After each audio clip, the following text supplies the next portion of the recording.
예수님을 안 되는 게 뭐예요? 여러분 구약이나 신약에서 예수님을 안 되는 게 뭡니까? 예수님을 닮는 걸 말하는 거예요. 수건을 벗은 얼굴, 주의 영광을 보며 저와 같은 형상으로 하여 영광에서 영광으로 이르니 이는 주의 영으로 말미암음이니이다. 예수님을 안 되는 것은 예수님을 닮는 걸 말하는 거죠. 믿습니까? 예수님을 제대로 알고 예수님과 같은 목표, 예수님과 같은 마음, 예수님과 같은 가치관, 핍박도 두려워하지 않고 섬김 받을 걸 생각하지 말고 섬기는 자가 되고 자기 목숨을 보존하려고 그러는 게 아니라 목숨을 내려놓고 자기 목숨을 내려놓고 자기 생명을 내려놓고 이기적인 것이 아니라 정말 바울이 그랬던 것처럼 주님 때문에 성공하려고 그러는 게 아니고 주님을 위해 죽고자 하는 영혼들을 위해서 죽고자 하는 관제와 같이 자기 생명을 부을 수 있는 이게 진짜 예수님을 따르는 거다. 이것이 진짜 예수님을 따르는 것이다. 이것이 정말 기독교 신앙이다. 이거를요, 이게 너무 희귀해요. 군중들에게서 찾아볼 수 없었던 것처럼 예수님의 12제자들에게서 찾아볼 수 없었던 것처럼 오늘날도 이걸 신자들에서 찾아보기가 너무 드물어요. 이걸 사역자들, 이걸 목회자들에게 찾아보기가 너무 희귀하고 드뭅니다.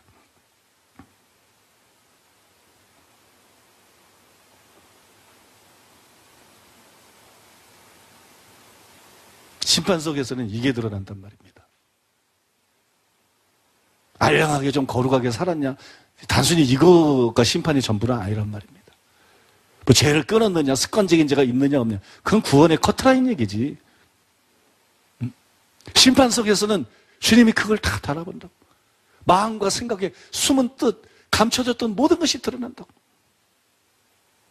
겉으로는 주여 그리하지 마옵소서 주님을 위한 것 같지만, 겉으로는 가난한 자를 위한 것 같지만, 겉으로는 영혼들을 위한 것 같지만, 속에 눈에 보이지 않게 마음이라는 땅 속에 뿌리 내리고 있었던 이 이기심, 사람 눈에는 이게 띄지 않지만 하나님 눈에는 이게 다 띈다고.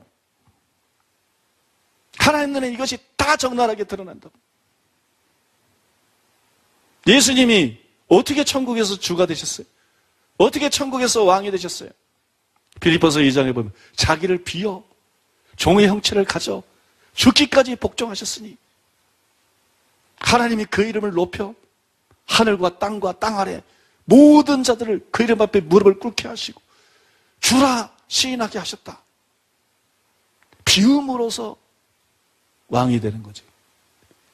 섬기고 내어주고 비우고 죽음으로써 왕이 되는 거지.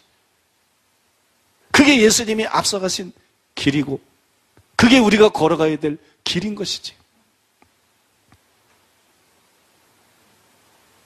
그게 우리가 걸어가야 될 길인 것이지. 내가 주 예수께 받은 사명, 곧 은혜의 복음을 증거하는 일을 마치려 하면은 나의 생명을 조금도 귀한 것으로 여기지 아니하노라. 아, 바울은 순교를 두려워하지 않았다. 단순히 그 의미겠습니까? 목숨까지 내려놓을 수 있는, 목숨까지 부을 수 있는 자기 포기가 있었던 거지.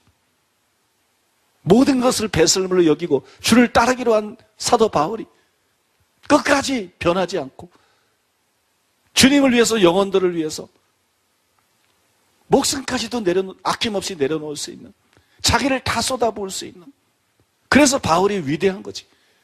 바울이 받은 계시나 바울이 향한 능력이나 바울이 열성으로 한 선교 사역 그 자체 때문에 바울이 단순히 위대한 거이라. 바로 이런 것 때문에 바울이 위대한 거지.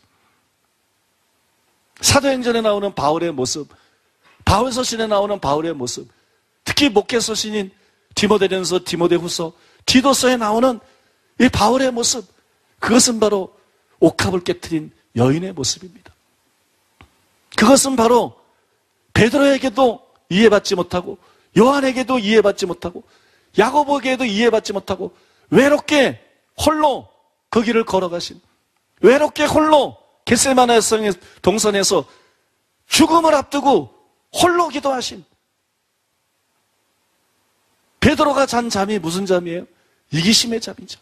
자기중심주의의 잠이죠. 탐욕의 잠이죠. 야망의 잠이죠.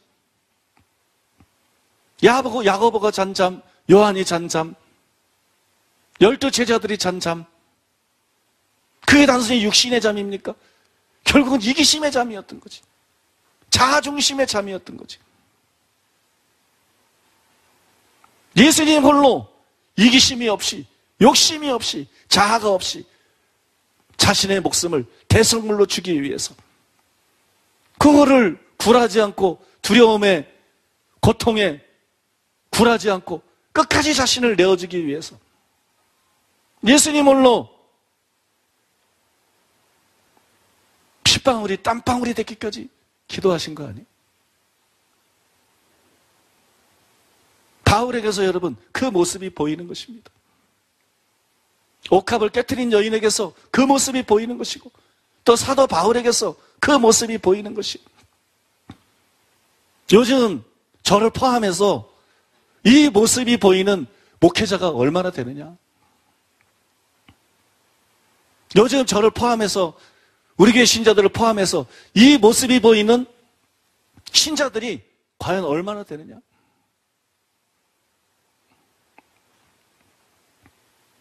여러분, 성공 실패가 다른 게 아닙니다. 교회 크기가 아닙니다. 사역이 얼마나 성공적인가가 아닙니다. 바로 이겁니다.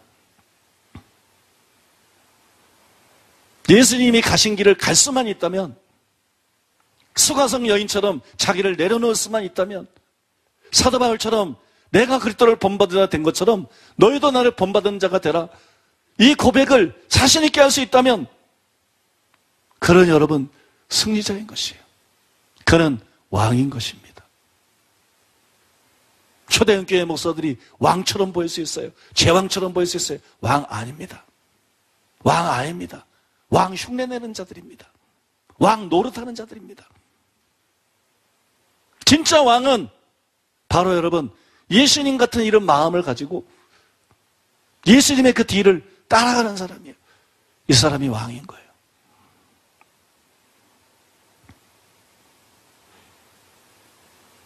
저도 이 부분에 있어서 많이 부족합니다. 그래서 성도들을 나보다 크게 여깁니다. 사역자들을 나보다 훨씬 크게 여깁니다. 부교육자들을 나보다 크게 여깁니다.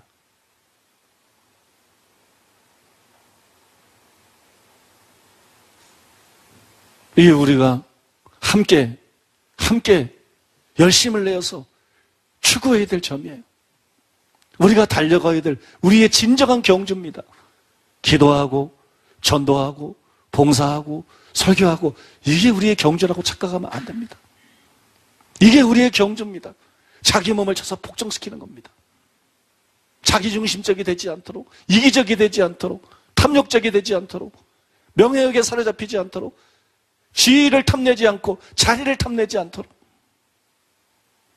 자기 몸을 쳐서 복종시키는 것입니다. 모든 일에 운동선수처럼 절제하는 것입니다.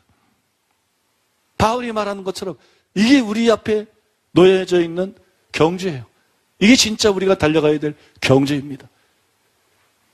이 경주를 끝까지 잘하는 저 여러분 되시기를 예수님의 이름으로 축복합니다.